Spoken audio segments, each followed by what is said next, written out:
Ser podcast.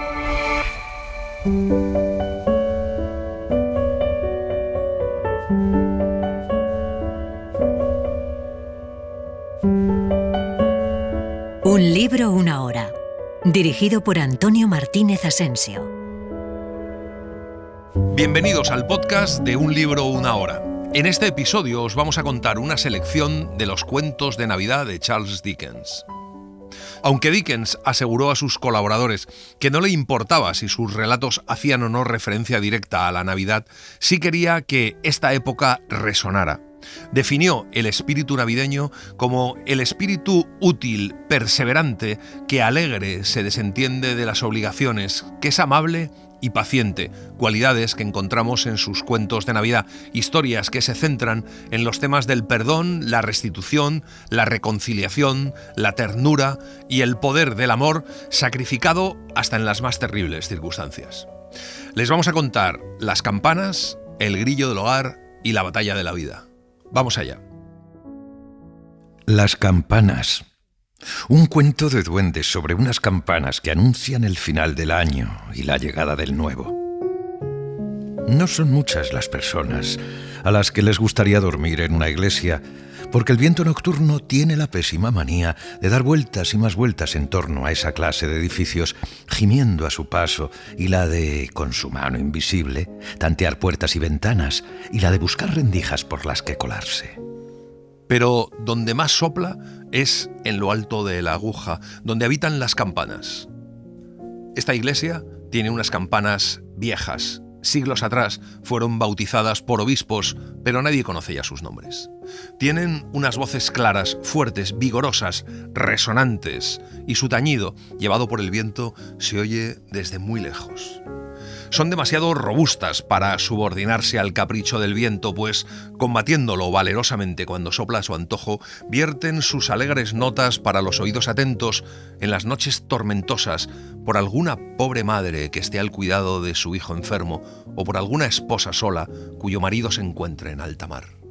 En ocasiones habían vencido al bravucón viento del noroeste, sí, implacables, como había dicho Toby Veck, pues aunque todos optaban por llamarle Trotty Veck, su nombre era Toby y nadie podía cambiar eso. Toby Veck es recadero municipal y espera siempre justo a la puerta de la iglesia por los encargos. Es ese un lugar ventoso que pone la piel de gallina, la nariz azulada, los dedos de los pies como piedras y los dientes rechinantes en invierno. Un lugar inhóspito donde esperar.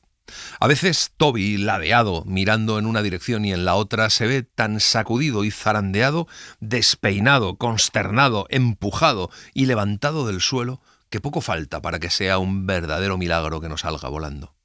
Aunque los días ventosos son una especie de festividad para Toby, porque no parece tener que esperar tanto como en otras ocasiones a que le caigan 6 peniques. Lo llaman Trotty por su forma de andar, que parece rápida, aunque no lo es. Anciano débil, menudo y enjuto, aquel Toby era un auténtico Hércules en cuanto a sus buenos propósitos. Adoraba ganarse la vida. Le deleitaba creer, Toby era muy pobre y no podía permitirse el lujo de menospreciar ningún deleite, que era un hombre de valía. Incluso en los días de lluvia, Toby trota, dibujando con los zapatos agujereados una sinuosa hilera de huellas blandas en el fango. Llega a la calle y alza la mirada al campanario cuando las campanas tañen. Y sigue trotando. Las campanas siempre acompañan a Toby y cuando oye sus voces siente el impulso de contemplarlas en su morada, preguntarse cómo se mueven y qué badajos las golpean. Es tal vez a quien más curiosidad despiertan esas campanas, porque comparte con ellas ciertas semejanzas. Cuelgan allí, a merced del tiempo que haga, con el viento y la lluvia azotándolas, contemplando solo el exterior de todas aquellas casas, sin poder acercarse jamás a las lumbres ardientes que resplandecen por las ventanas. Toby está muy encariñado con las campanas y les confiere una extraña y solemne naturaleza. Las contempla con una especie de respeto reverencial. Por todo ello, Toby desdeñaba indignado cierto rumor que corría según el cual las campanas estaban encantadas y que abría la puerta a la posibilidad de que estuviesen conectadas a algún mal. Un día frío, cuando la última y soñolienta campanada de las 12 acababa de sonar, una vocecita le llama, pero él sigue trotando abstraído pensando en la fiesta de Año Nuevo que se acerca y en las noticias que trae el periódico que parecen demostrar que el hombre no es capaz de ir por el buen camino, ni de obrar bien, ni de enmendarse. Otra vez suena esa vocecita llamándole papá. En realidad es su hija Meg, que está a su lado, que lleva un cesto con comida que huele maravillosamente. Le ha traído callos. Y Meg, desbordante de alegría, le exige que en medio minuto diga que son los mejores callos que jamás ha probado. Trotty se sienta en la escalinata a almorzar. Dice amén, descubriéndose la cabeza y alzando la mirada hacia las campanas que han empezado a tocar, como una gentileza. La joven Meg le pregunta si acaso las campanas le hablan. A mí así me lo parece, tesoro. ¿Cuántas veces no habré oído a las campanas decir «Toby Beck, Toby Beck, ánimo, Toby! Toby Beck, Toby Beck, ánimo, Toby!» 1.000.000 de veces más. Cuando las cosas van mal, quiero decir muy, muy mal, tanto que casi no pueden ir peor, ahí están ellas. Toby Beck, Toby Beck, pronto llegará trabajo. Toby, Toby Beck, Toby Beck, pronto llegará trabajo, Toby. Mientras, Toby no cesa ni por un instante de atacar la sabrosa carne. Su hija le cuenta que a su novio Richard, que es herrero, le han asegurado trabajo para cierto tiempo y le ha pedido que se case con él el día de Año Nuevo. De pronto suena la voz del mismísimo Richard, el novio de su hija, cerca de ellos. Es un joven apuesto y fuerte. Trotty, enérgico y entusiasmado, se pone en pie al instante y le tiende la mano a Richard, pero en ese momento se abre la puerta de la casa y un sirviente está a punto de plantar un pie sobre los callos. Con el sirviente sale un caballero que llama a Trotty Beck y le pregunta si eso es su almuerzo. El caballero no deja de dar vueltas a los callos con la punta del tenedor. Trotty le mira con la boca hecha agua, ya que se ha reservado el último bocado de callos para saborearlo. Otros 2 caballeros salen también, son Filler y el concejal Cut. Ambos hablan de los callos y de que es una comida de ricos prácticamente. Tal vez por eso Trotty ni se inmuta al ver que el concejal engulle el último bocado de callos. Y luego se ríen de ellos, de su pobreza, de su falta de futuro, se ríen de la pareja, de su falta de perspectivas, y al final le piden a Trotty que lleve una carta. Trotty casi termina sintiéndose culpable por haber tomado callos y solo le pagan una moneda de 6 peniques. Todo lo hacemos mal, dijo Trotty uniendo las manos. Hemos nacido malos, no cumplimos ninguna función aquí. Las campanas atronaron al tiempo que pronunciaba estas últimas palabras, íntegras, fuertes, recias, pero nada alentadoras. No, en absoluto. La melodía ha cambiado. Sollozó el anciano mientras escuchaba. Ni rastro de su fantasía. ¿Por qué debería conservarla? El año nuevo no me incumbe, ni tampoco el viejo. Que me llegue ya la muerte. La carta que Toby lleva de manos del concejal Cut va dirigida a un ilustre hombre del barrio más ilustre de la ciudad. Cae una fuerte helada, pero las calles rebosan movimiento y los comercios lucen alegremente engalanados. Se aguarda el año nuevo como si del príncipe heredero del mundo se tratase. Hay libros y juguetes para el año nuevo, brillantes baratijas para el año nuevo, vestidos para el año nuevo, buenos deseos y propósitos para el año nuevo. Pero Trotty siente que no tiene lugar ni en el nuevo año ni en el viejo. Trotty llega a casa del señor Fish. Un lacayo con librea le abre la puerta. Allí se encuentra también Sir Joseph Bowley, que al leer la carta empieza a hablar de un tal Will Fern. Al parecer vino a Londres para buscar trabajo, para mejorar según él, y tras ser encontrado durmiendo en un cobertizo, lo detuvieron y a la mañana siguiente lo llevaron en presencia del concejal. El concejal observa muy acertadamente que está decidido a acabar con esta clase de situaciones y que si me parece adecuado acabar con Will Fern, tendrá mucho gusto de ponerse manos a la obra. Trotty, que se encuentra muy abatido, coge la respuesta a la carta que le da Sir Joseph para el concejal, pero antes de salir le preguntan por qué tiene esa cara tan triste y si se ha preparado para un año nuevo. Trotty le contesta que va un poco retrasado con respecto al mundo, que debe 10 o 12 chelines a la señora Chicken Stalker, que tiene una tienda donde vende un poco de todo, y también debe una parte del alquiler, que han pasado muchas dificultades. Una vez en la calle, el pobre Trotty se cala el viejo y ajado sombrero para ocultar la aflicción que le provoca el hecho de no encontrar en parte alguna el modo de aferrarse al año nuevo. Ni siquiera se levanta el sombrero para mirar el campanario cuando finalmente llega de nuevo a la vieja iglesia. Y al fin se dirige a su casa, pero por el camino choca con un hombre que lleva en brazos a una niña. El hombre le pregunta dónde vive el concejal y le dice que se llama Will Fern. Pues en tal caso, dijo Trotty, alterado, al tiempo que lo agarraba de un brazo y miraba receloso a su alrededor. Por el amor de Dios, no vaya a verlo, no vaya a verlo. Acabará con usted tan cierto como que ha nacido. Venga, vayamos por este callejón y le aclararé a lo que me refiero. No vaya a verle.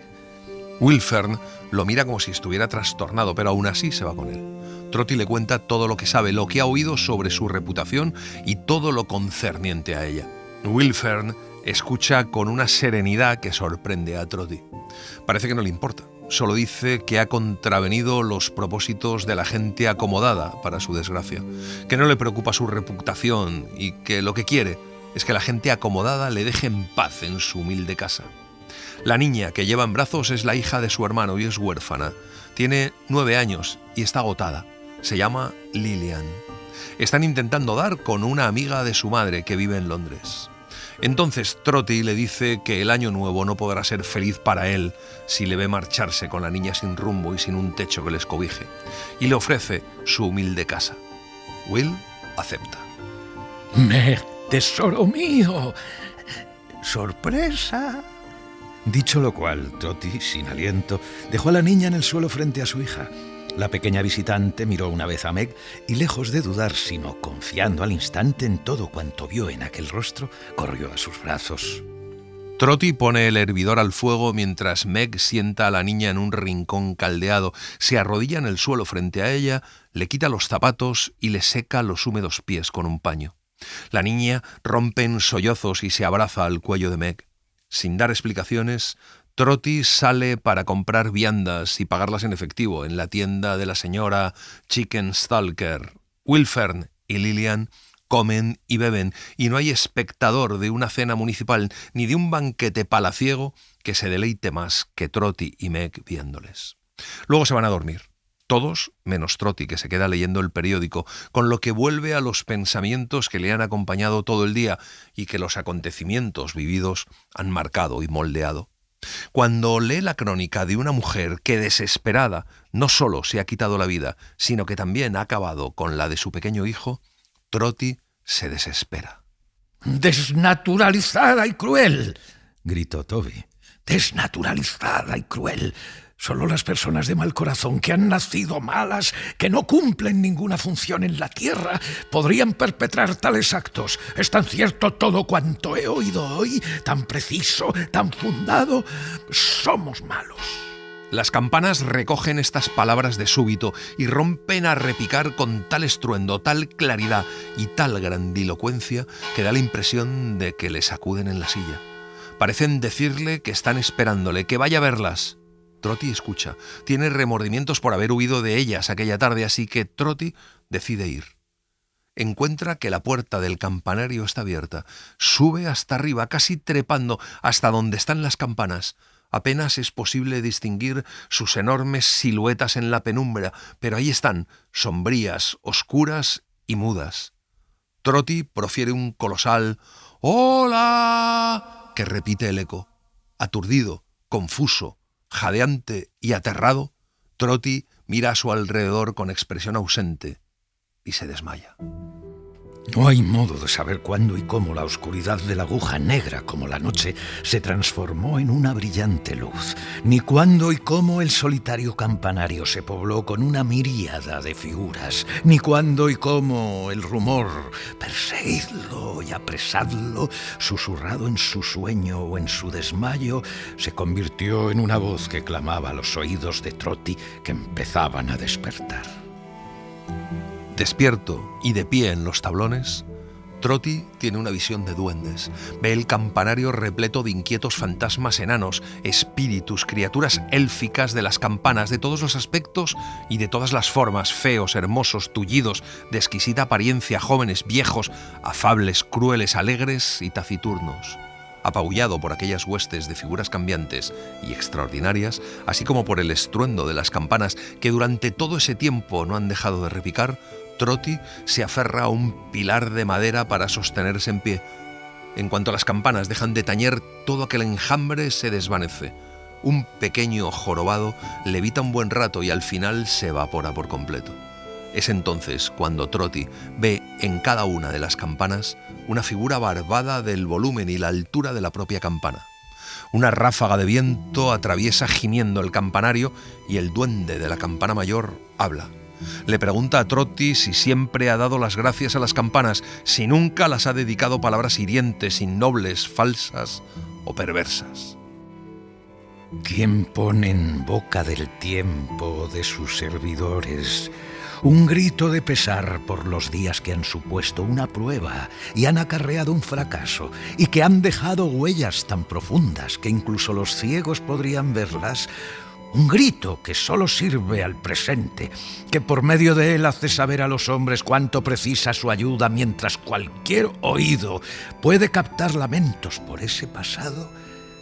Quien hace eso, hace mal, y tú nos has hecho ese mal a nosotras, las campanas.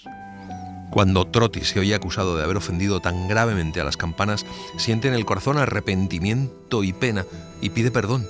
Pero la campana añade que quien vuelve la espalda a sus semejantes caídos en desgracia y no se molesta en localizar ni rastrear con mirada compasiva el desprotegido precipicio al cual cayeron desde el bien, hace mal al cielo y al hombre, al tiempo y a la eternidad. Trotty implora perdón. El órgano empieza a sonar abajo, en la iglesia. Se escucha un coro. Trotty oye a su hija entre quienes cantan. El espíritu de tu hija lamenta a los muertos y se confunde con ellos. Las esperanzas muertas, las ilusiones muertas, las fantasías de la juventud muertas. Pero ella está viva. Aprende de su vida, una verdad viviente. Aprende de la criatura a la que más amas. Aprende cuán malos nacen los malos. Observa cómo cada brote y cada hoja es arrancada del tallo más hermoso y aprende cuán desnudo y mísero éste puede tornarse. Síguela hacia la desesperación.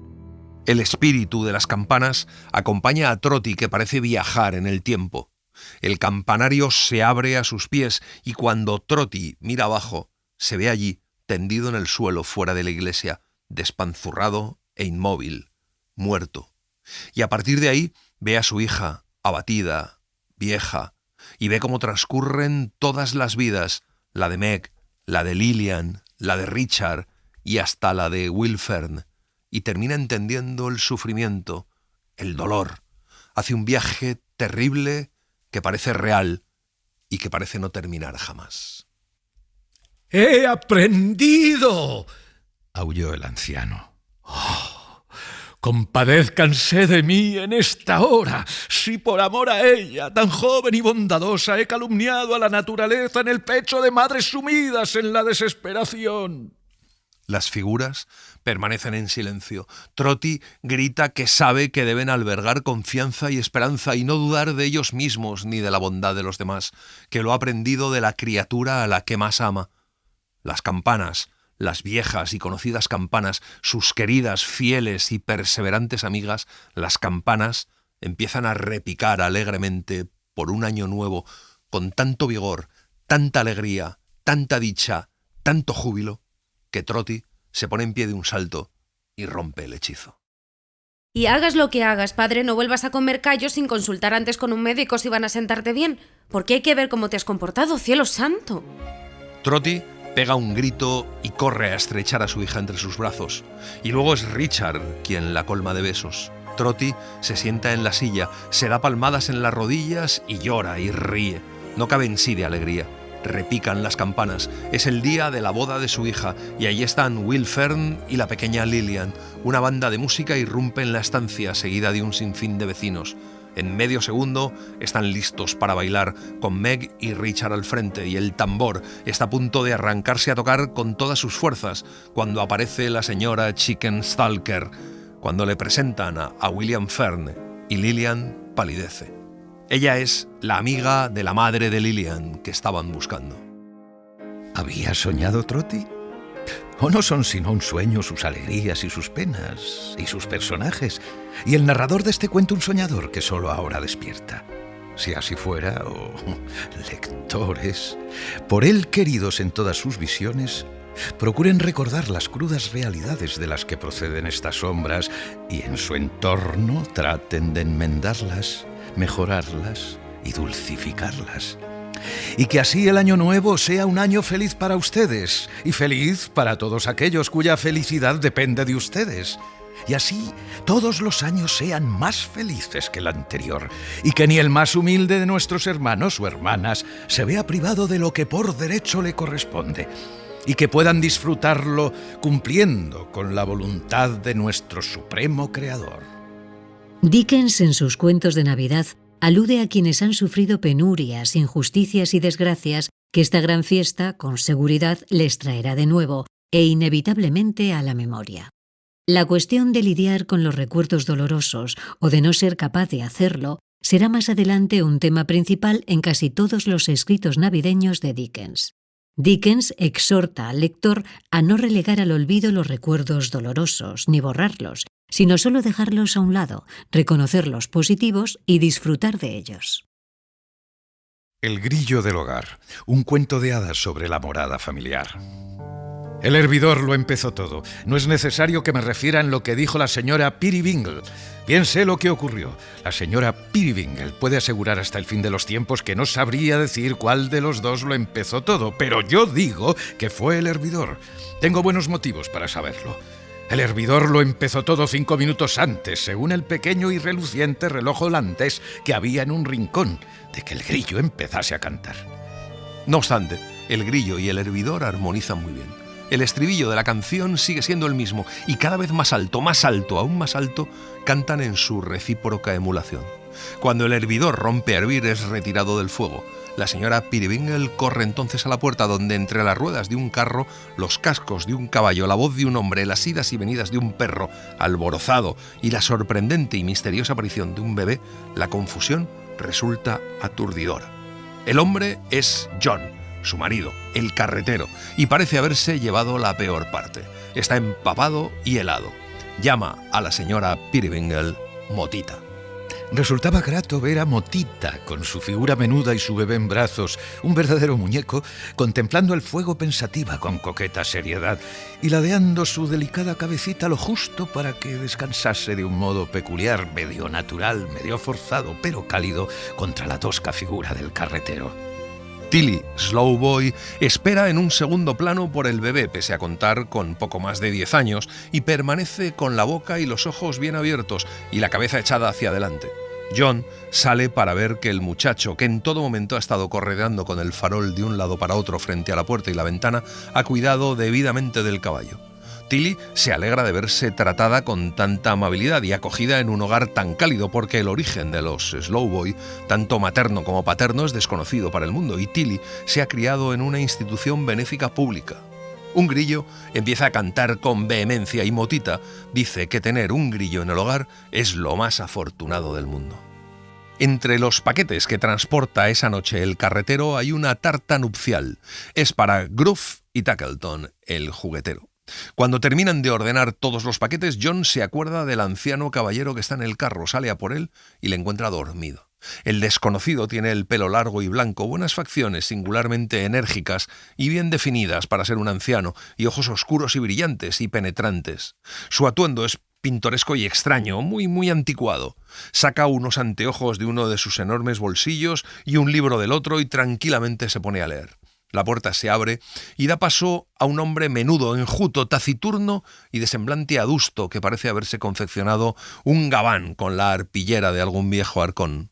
Es Caleb Plummer, que viene a por un paquete. Caleb trabaja para el señor Tackleton, que también se acerca por allí.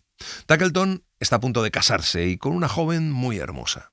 No tenía el aspecto de un prometido allí en la cocina del carretero, con el gesto torcido en su enjuto rostro y el cuerpo contorsionado, el sombrero calado por delante hasta el puente de la nariz, las manos hundidas en los bolsillos y todo su pérfido y sarcástico ser atisbando por el pequeño rabillo de un pequeño ojo, como la esencia concentrada de muchos cuervos. Pero era un prometido lo que pretendía ser. Resulta que se casa dentro de 3 días, el jueves siguiente, el último día del primer mes del año. Y resulta que es el mismo día que se casaron John y Motita. Tackleton toma al carretero por el codo y le pregunta si asistirá al enlace. John se extraña de su hospitalidad, le contesta que han decidido celebrar su aniversario de bodas en casa, tranquilos. Pero Tackleton le dice que su casa también es una casa y tiene la ventaja de no tener grillos, a los que odia y aplasta. Le dice que las mujeres deben persuadirse entre ellas que están tranquilas y satisfechas. Diga lo que diga una mujer, otra siempre está decidida a suscribirlo. Existe entre ellas ese espíritu de emulación, señor, por el cual, si su esposa le dice a la mía: soy la mujer más feliz del mundo y el mío es el mejor esposo del mundo y lo adoro, mi esposa le dirá lo mismo a la suya o incluso más y casi lo creerá. Tackleton le dice que tiene el capricho de desposar a una joven hermosa y luego señala hacia donde está Motita sentada, meditabunda, frente al fuego, con la barbilla y los hoyuelos apoyados sobre una mano y observando el intenso fulgor de las llamas. Sin duda ella le honra y le obedece, ya sabe, dijo Tackleton. Y eso, dado que no soy un hombre sentimental, es más que suficiente para mí. ¿Pero cree usted que hay algo más aparte de eso? El buen carretero está desconcertado y se siente incómodo y dubitativo. De pronto se oye un grito imponente, agudo y repentino que resuena en la habitación. Es Motita, que se ha levantado del asiento y permanece en pie como alguien paralizado por el terror y la sorpresa. El desconocido se había aproximado en ese momento al fuego para entrar en calor y al oír el grito se detiene a un paso de la silla, pero en silencio. El carretero le pregunta a su mujer qué pasa. Por única respuesta, ella empieza a dar palmas y estalla en un descontrolado arrebato de risa. Acto seguido, tras resbalar de los brazos de su esposo y caer al suelo, se cubre la cara con el delantal y llora amargamente. ¿Por qué ha mirado ella a aquel anciano caballero, un extraño, como si se dirigiese a él? Solo han sido figuraciones mías, John querido. Una especie de conmoción. Algo que ha aparecido de pronto frente a mis ojos. No sé lo que ha sido, pero ya ha pasado, ya ha pasado. Tackleton pregunta a Caleb quién es el hombre de pelo gris, pero su empleado no lo sabe. El carretero se ha quedado tan atónito por la actitud de su mujercita que apenas ha reparado en la presencia del desconocido hasta ese instante. Se dice que debe darle a entender que tiene que marcharse, pero justo en ese momento el desconocido le pide que le alquile una cama en su hogar. Motita contesta que sí, que por supuesto. La cama pronto está preparada y el visitante, tras rehusar todo refrigerio salvo una taza de té, se retira. Y después, todo vuelve a la calma y Motita le prepara la pipa a John. Nadie lo hace como ella. Y el grillo y el hervidor, reanudando su cántico, así lo reconocen. Caleb Plummer y su hija ciega vivían solos, sin más compañía que ellos mismos, en la cáscara de nuez que era su casita de madera y que, a decir verdad, no era más que una espinilla en la prominente nariz de ladrillo rojo de Groove y Tackleton.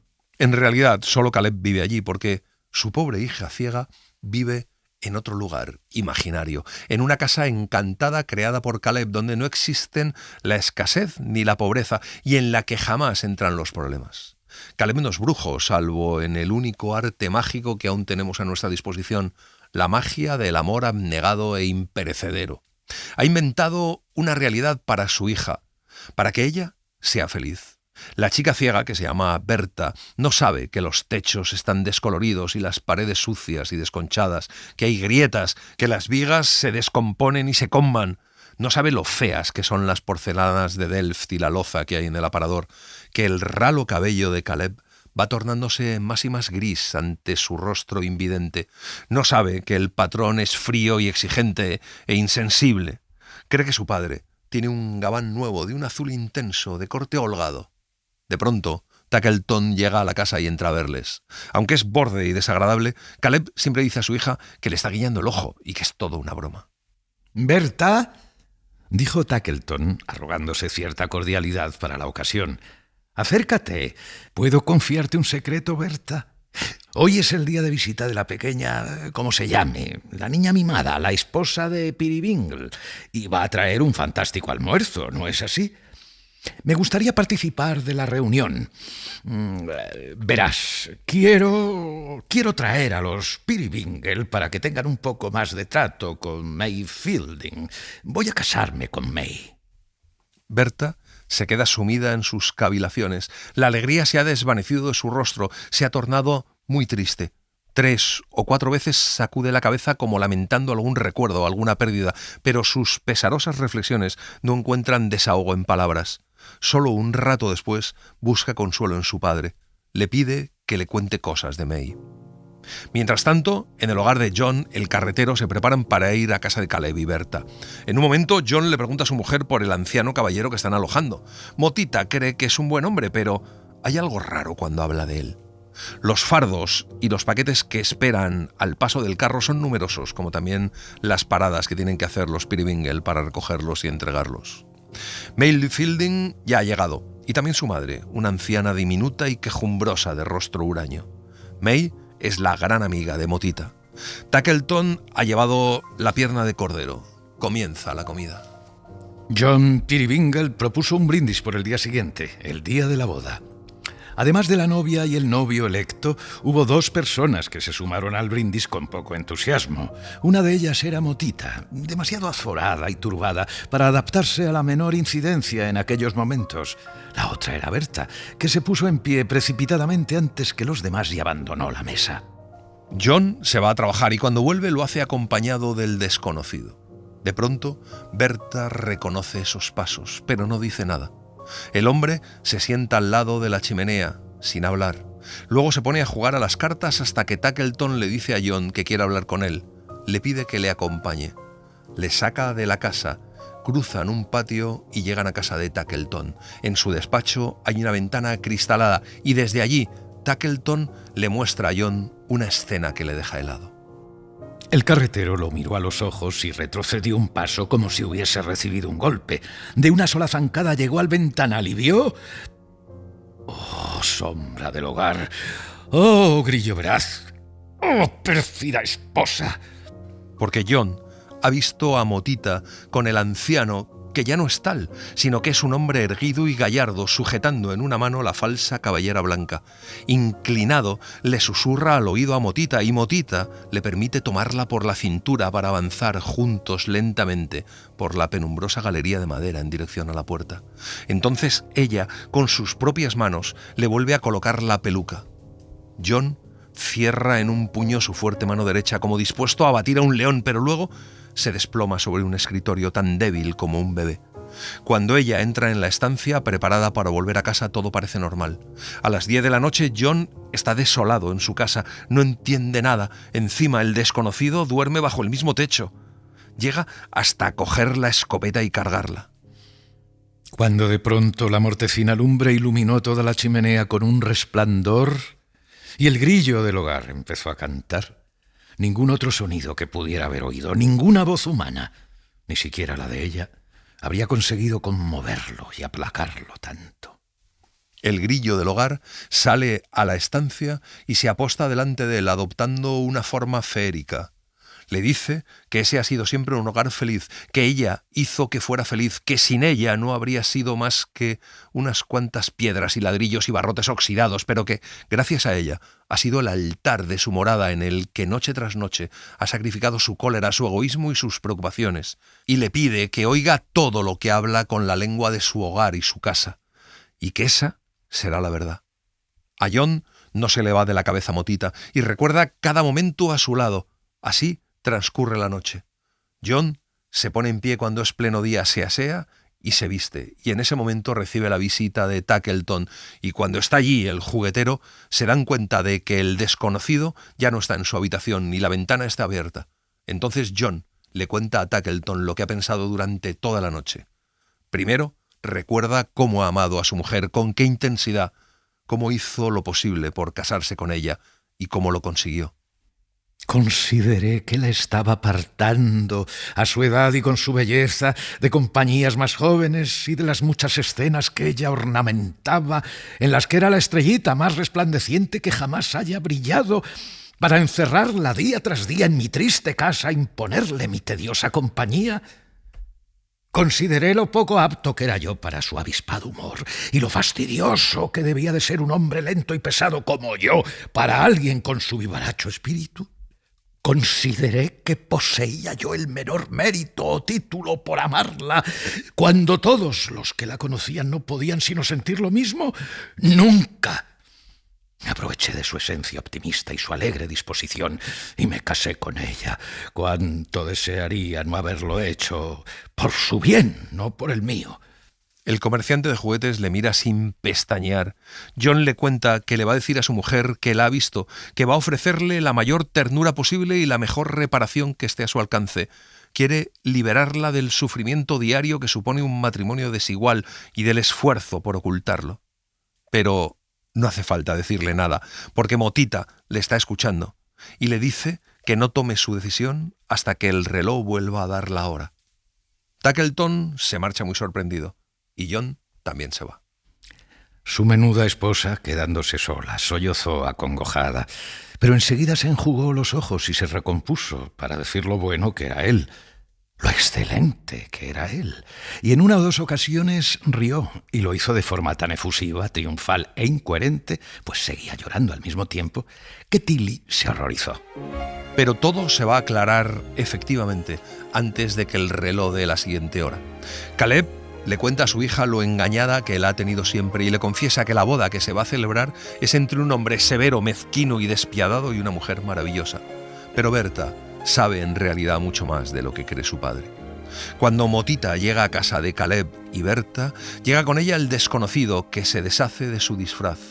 Es Edward, el hijo de Caleb, que se marchó hace mucho tiempo y su padre ni siquiera sabía si vivía. Edward estaba enamorado de May y ha vuelto a por ella. El carretero que entra en ese momento se queda muy sorprendido ante la escena que se encuentra. «Mire, John», dijo Caleb, exultante. «Mire, es mi hijo que ha vuelto de las doradas tierras de América del Sur. ¡Mi hijo! Aquel al que usted mismo equipó y embarcó. Aquel para el que usted siempre fue tan buen amigo». Edward cuenta por qué ha llegado disfrazado y cómo se ha enterado que May se iba a casar sin amor, por interés, empujada a hacerlo por su madre. Motita le explica también a John lo que siente por él y luego se abrazan. El carretero está absolutamente extasiado, pero todo se complica cuando aparece Tackleton con aspecto acalorado y nervioso. Le cuentan que May no va a casarse con él. Obviamente, era obligatorio sacar el máximo partido aquel día, que señalaría de por vida aquellos acontecimientos como gran festividad y celebración en el calendario Peerybingle. Organizan un banquete y hay un baile durante la velada. Edward, el marinero, les narra diversas maravillas acerca de los loros, las minas, los mexicanos, y luego propone un baile, pues el arpa de Berta está allí, y ella toca el arpa como pocas veces se puede oír. May y Edward se ponen en pie entre el aplauso de todos para bailar solos, mientras Berta toca su pieza más animada, y de pronto John tira su pipa y saca a Motita a bailar. Escuchen cómo el grillo se suma a la música con su cri-cri, cri-cri, cri-cri, y cómo el hervidor zumba. ¿Pero qué es esto? Mientras los escucho alegremente y me vuelvo hacia Motita para contemplar por última vez esa menuda figura que tan agradable me resulta, ella y los demás se han desvanecido en el aire y me han dejado solo. Un grillo canta en el hogar. Un juguete roto yace en el suelo. Y nada más queda. El éxito extraordinario que alcanzó Canción de Navidad hizo inevitable que produjera otros volúmenes para las Navidades siguientes, e incluso durante varias más. Escribió 5 libros de Navidad en total. Las campanas en 1844, seguido por El grillo del hogar en 1845, La batalla de la vida en 1846 y El hechizado en 1848. El tema del hogar y la familia, el más importante de la Navidad para Dickens, es muy marcado en todos estos relatos, y el uso de lo sobrenatural, ese elemento que juzgaba tan esencial para un cuento verdaderamente navideño, resulta crucial en todos ellos, excepto en la batalla de la vida. La batalla de la vida, una historia de amor. Hace mucho tiempo, poco importa cuándo, en la inquebrantable Inglaterra, poco importa dónde, se libró una feroz batalla. Se libró durante un largo día de verano, cuando la hierba ondeaba crecida y verde.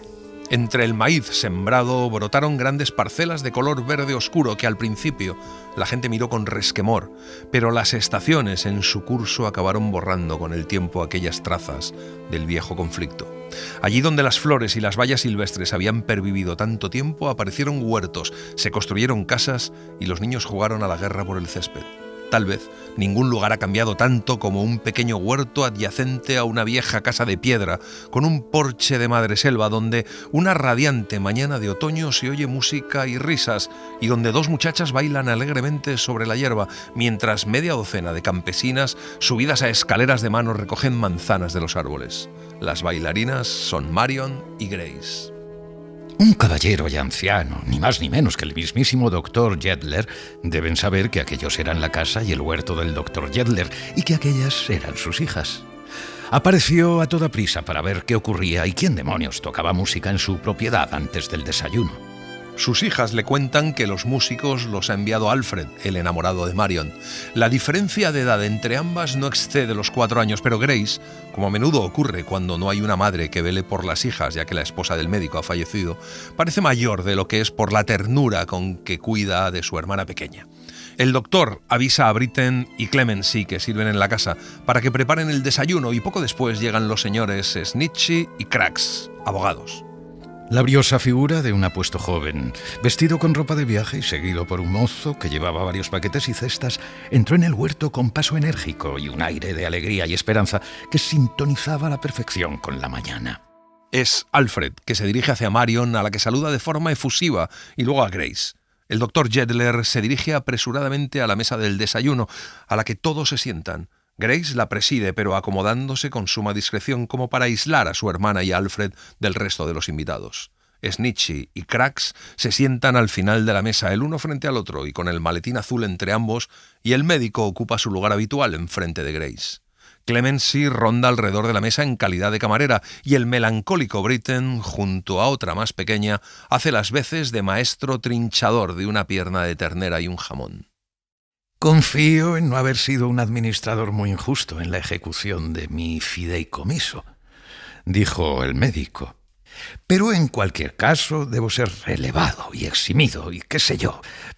Esta mañana, y aquí están nuestros buenos amigos, Snitchy, Craggs, con un maletín repleto de papeles y cuentas y documentos para la transferencia del saldo del fondo fiduciario. Desearía que te hubiese resultado más difícil disponer de él, Alfred, pero debes intentar llegar a ser un gran hombre y conseguirlo. Y otras gracias por el estilo que deben ser firmadas, selladas y entregadas. El médico es relevado del fondo fiduciario y de todas las responsabilidades que éste conlleva, y Alfred, adquiriendo todo ello, es justamente iniciado en el viaje de la vida. Todo ocurre muy rápido, justo antes de que llegue la diligencia. Alfred va a partir. Las despedidas son emocionantes. Marion se ha quedado aparte, con la mirada clavada en el suelo. Su joven enamorado la lleva con ternura hacia donde se encuentra su hermana y la deja entre sus brazos.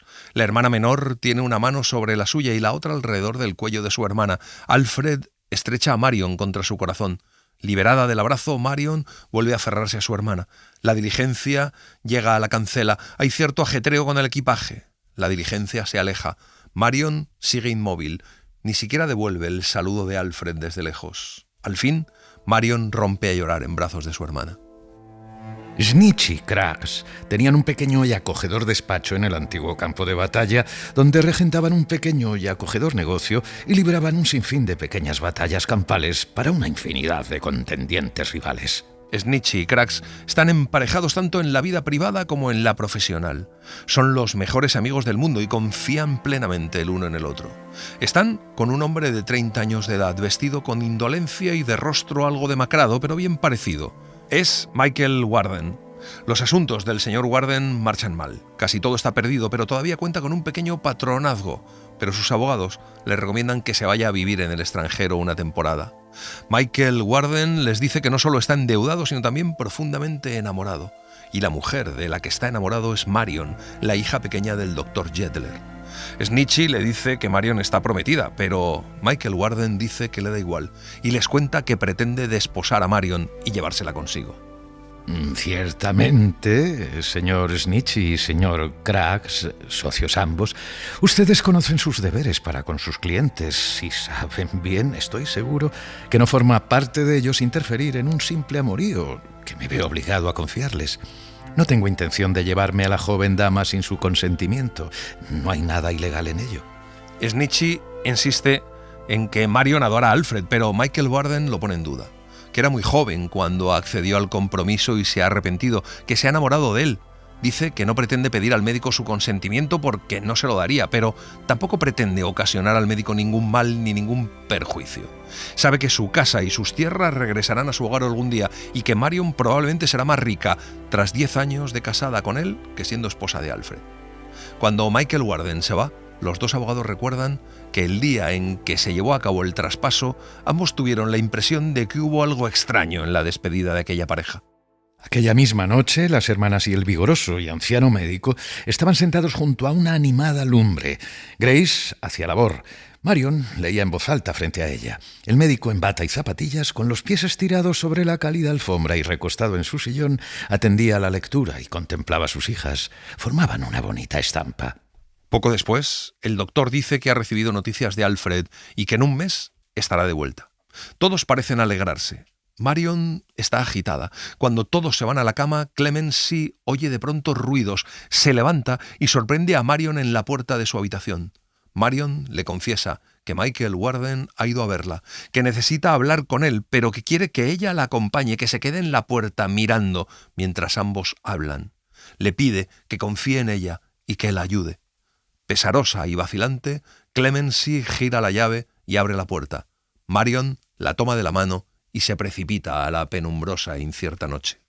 Y en la oscura noche, él se reunió con ella, y ambos hablaron apasionadamente mucho rato, y la mano que Clemency sostenía con firmeza, ora temblaba, ora se tornaba mortalmente fría, ora se cerraba sobre la suya y la apretaba, enfatizando, sin saberlo, las fuertes emociones que subyacían a aquella conversación. Cuando regresaron, él la siguió hasta la puerta y, deteniéndose allí un momento, le tomó la otra mano y se la llevó a los labios. Después se retiró sigilosamente. La joven vuelve bajo el techo de su padre, le da las gracias una y otra vez a su humilde amiga, recordándole que deposita en ella su confianza. En cuanto llega a su habitación, se arrodilla y con el peso de su secreto en el corazón, reza. El mes que transcurre desde aquella noche pasa muy deprisa. Y llega el día. La noche de la llegada de Alfred se ha organizado una fiesta en la casa. Todos le esperan. El doctor está nervioso. A las 12 en punto, Alfred ve la casa encendida y no puede más. Salta de la calesa y corre hacia la casa. El rumor y el murmullo de voces lo saludan con dulzura. Alcanza la puerta en el mismo instante en que ésta se abre abruptamente y alguien tropieza con él. Retrocede al instante y sofoca un grito. Es Clemency, que empuja a Alfred y le pide que no entre, que se vaya, que no le pregunte por qué. Alfred pregunta qué ocurre. En la casa se produce un súbito revuelo. Clemency se lleva las manos a los oídos, se oye un grito desgarrador y Grace, con la mirada y el gesto aturdidos, sale corriendo por la puerta. ¿Qué ocurre?, preguntó él. Grace, ¿qué ocurre? ¿Ha muerto? Una multitud salió de la casa y se agolpó a su alrededor. Entre ellos se encontraba su padre, con una hoja de papel en la mano. Marion se ha ido, se ha fugado. El doctor se lo cuenta con la voz quebrada y las manos sobre la cara. Le dice que ha dejado escrito que ha elegido y que su decisión es inocente e irreprochable. La nieve cae rauda y densa. Él alza un momento la mirada al aire y piensa en lo apropiadas que son aquellas cenizas blancas que sepultan sus esperanzas y su dolor. Las huellas de Marion quedarán cubiertas y desaparecerán al instante. Incluso su recuerdo se borrará. El mundo había envejecido 6 años desde aquella noche del regreso. Era una cálida tarde de otoño y había llovido con profusión. El sol asomó súbitamente entre las nubes y el antiguo campo de batalla, centelleando intensa y alegremente al verse transformado en un paraje verde, destelló una bienvenida que se propagó por toda la campiña. Una pequeña posada de la carretera, al acogedor abrigo de un gran olmo alrededor de cuyo grueso tronco hay un singular asiento para los ociosos, muestra al viajero una alegre fachada. Aquella posada rural ha adoptado desde su fundación un insólito nombre. Se llama El Rallador de Nuez Moscada. La regenta Benjamin Britten junto con su mujer, Clemency. El doctor Jedler, en su dolor y en su cólera, les echó de la casa y han abierto esta posada. De pronto llega un huésped. Es un hombre tranquilo, fornido, en la flor de la vida. Pregunta por el doctor Jedler. Clemency le cuenta que está muy mayor y ha perdido su antiguo encanto, pero que es feliz. Y le cuenta también que Grace se ha casado con Alfred, el que era el novio de Marion. Y luego el hombre pregunta por Marion y Clemency le cuenta que han recibido cartas de ella, pero que no ha vuelto. Y de pronto, con un grito, Clemency reconoce a Michael Warden. Le pregunta enseguida por Marion, pero Michael le cuenta que no está con él. En ese momento aparece por la posada el abogado Snitchy, que dice que tiene motivos para saber que al día siguiente por la noche la verdad le será desvelada a Grace. El mañana llegó en forma de un día radiante y sosegado, y en ningún lugar se veían más hermosos los matices del otoño que desde el tranquilo huerto de la casa del doctor. Hay una dama sentada en el porche, es Grace. En sus ojos aún asoma el espíritu de la muchacha perdida. Tiene una hija que también se llama Marion. Su esposo la observa con suma atención mientras las lágrimas se agolpan en aquellos ojos. Alfred, en ese momento, le dice que ha llegado el momento de que sepa toda la verdad y le pregunta si está preparada, si dispone de la fortaleza para soportar una prueba, una sorpresa, una conmoción, porque el mensajero aguarda en la puerta. Alfred y la niña se van. Una figura entonces emerge de su sombra, la cabeza reclinada sobre el pecho de su padre y apretada contra su afectuoso corazón. Es Marion, tan hermosa, tan feliz, tan intacta por la preocupación y el sufrimiento. Aferrándose a Grace, que se ha desplomado en un asiento, rodeándola con los brazos y sin apartar la mirada de su rostro un solo instante, Marion finalmente rompe el silencio e intenta explicarle por qué se marchó. Oh, Grace, querida Grace, si no fueses una esposa y una madre feliz, si no tuviese yo aquí una tocaya, si Alfred, mi amable hermano, no fuese tu amante esposo, ¿de qué se derivaría el arrobo que siento esta noche? Pero tal como me fui de aquí, regreso. Mi corazón no ha conocido otro amor. Mi mano nunca se lo ha entregado a otro. Sigo siendo tu hermana doncella, soltera y sin compromiso. Tu afectuosa Marion de antaño, en cuyo amor tú y solo tú existes, Grace. Grace la entiende entonces. Los sollozos acuden para aliviarla y hundiéndose en su cuello, llora y la acaricia como si volviese a ser una niña.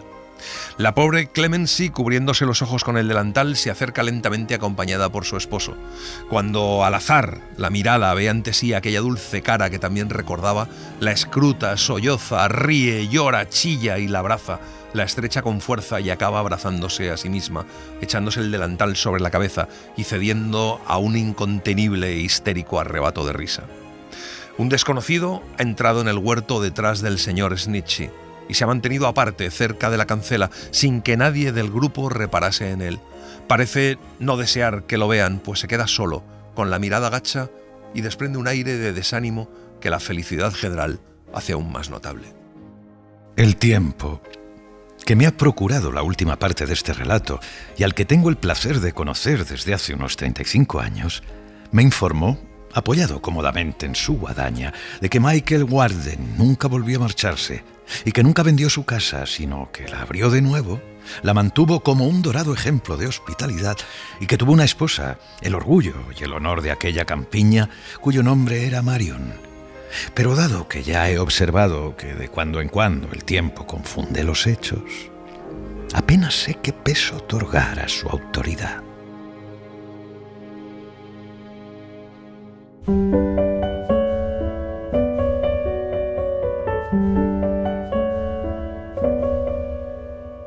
Y así les hemos contado una selección de los cuentos de Navidad de Charles Dickens.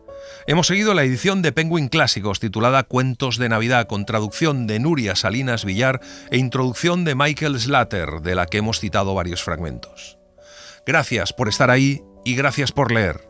Un libro, una hora, en la cadena SER. Un programa escrito y dirigido por Antonio Martínez Asensio. con las voces de Eugenio Barona y Laura Carrero del Tío, y la participación de Olga Hernán Gómez. Diseño sonoro de Julia García Soto. Edición y montaje de sonido de Pablo Arévalo. Y en las redes, Laura Martínez Pérez. Para no perderte ningún episodio, síguenos en la aplicación o la web de la SER, Podium Podcast o tu plataforma de audio favorita.